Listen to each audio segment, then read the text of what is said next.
صدی میں اگر کہیں نماز قضا کرنے کا عذر بنتا ہے تو کربلا میں میرے نبی کے نواسے کا عذر بنتا ہے کہ نہ ایسا ظلم کوئی دنیا دیکھے گی، نہ ایسے ظالم کبھی آئیں گے، نہ ایسے مظلوم کبھی آئیں گے، نہ ایسا پاکیزہ خون کبھی بہے گا۔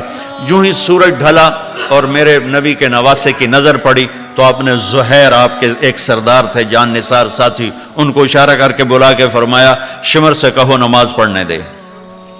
ہاں، اللہ کی قسم اگر یہ نہ پڑھتے تو بھی جنت تھی کہ جنگ سے پہلے آنکھ لگ گئی، آنکھ لگی تو آنکھ کھلی تو مسکرانے لگے۔ تو بہن نے پوچھا یہ کوئی مسکرانے کا وقت ہے؟ فرمایا اللہ کے نبی خواب میں آئے ہیں، فرما رہے ہیں بیٹا میں لینے کے لیے آ چکا ہوں۔